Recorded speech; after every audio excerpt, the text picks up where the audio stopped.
देवी आदिशक्ति के 10 महाविद्याओं में से जिसका नाम सबसे पहले आता है, जो समय और काल से भी परे हैं और जिन्हें रक्त की स्वामिनी भी कहा जाता है, वे हैं देवी काली। लेकिन क्या आपको पता है कि उनका जन्म कैसे हुआ था?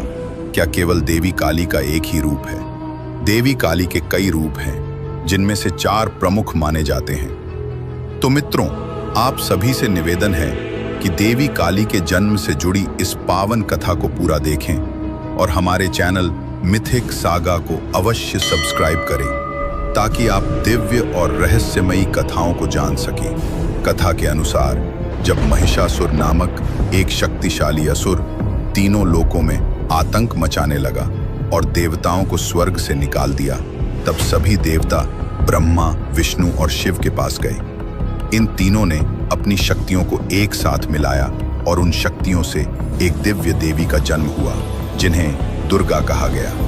उनका रूप तेजोमय, सुंदर और अत्यंत शक्तिशाली था।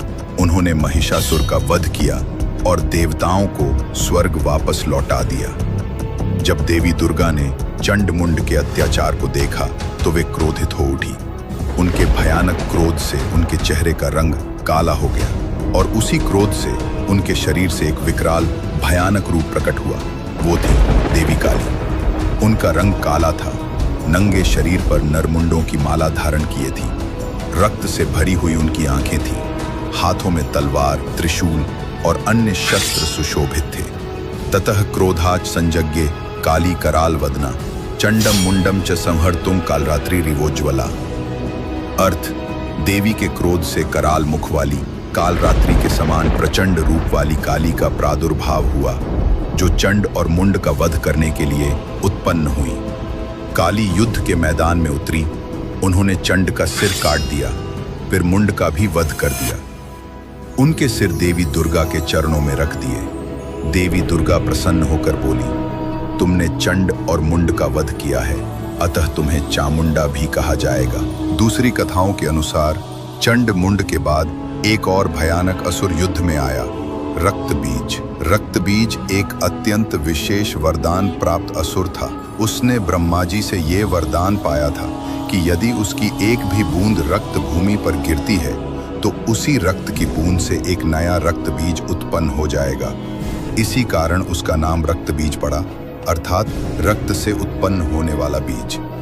देवी दुर्गा ने उससे युद्ध किया, किंतु हर बार जब उसका रक्त भूमि पर गिरता तो नए नए रक्त बीज उत्पन्न होने लगते। तब उन्होंने अपने और भी क्रोधित रूप काली का आह्वान किया। देवी काली ने रक्त बीज के सम्मुख अपना विकराल रूप प्रकट किया।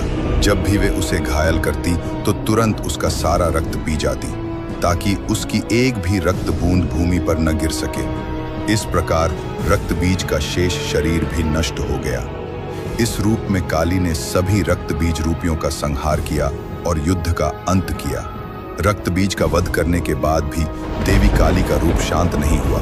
उनका विकराल स्वरूप इतना भयानक हो गया कि वे युद्ध के क्रोध में सब कुछ विनाश करने लगी। देवी काली ने अपना युद्ध तांडव प्रारंभ कर दिया, जिसमें वे भयंकर रौद्र रूप में असुरों के शरीरों को कुचलती चली जा रही थी।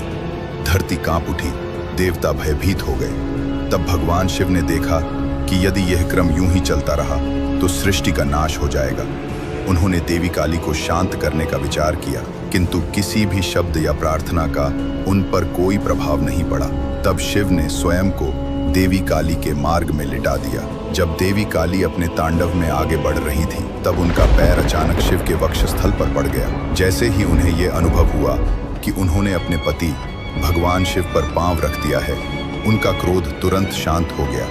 उनका विकराल रूप समाप्त हो गया और वे अपने सौम्य स्वरूप में लौट आईं।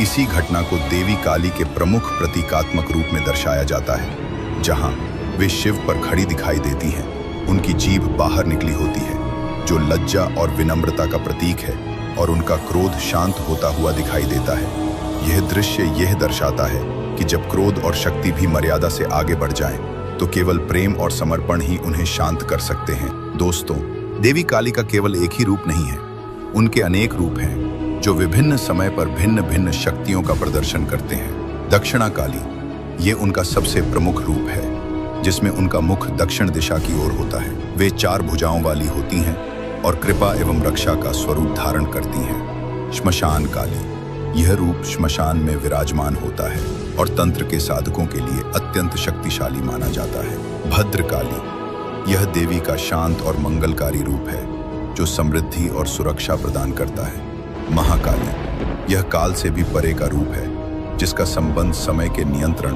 और ब्रह्मांड के ज्ञान से है। वे 10 महाविद्याओं में प्रथम स्थान पर मानी जाती हैं। इसके अतिरिक्त देवी काली के और भी अनेक रूप हैं, जैसे चामुंडा, कालरात्रि, तारा और अन्य अनेक स्वरूप। प्रत्येक रूप एक विशेष तत्व या शक्ति का प्रतिनिधित्व करता है। दोस्तों, आज का यह वीडियो यहीं तक। देवी काली के प्रत्येक रूप के विषय में हम अगले वीडियो में गहन चर्चा करेंगे।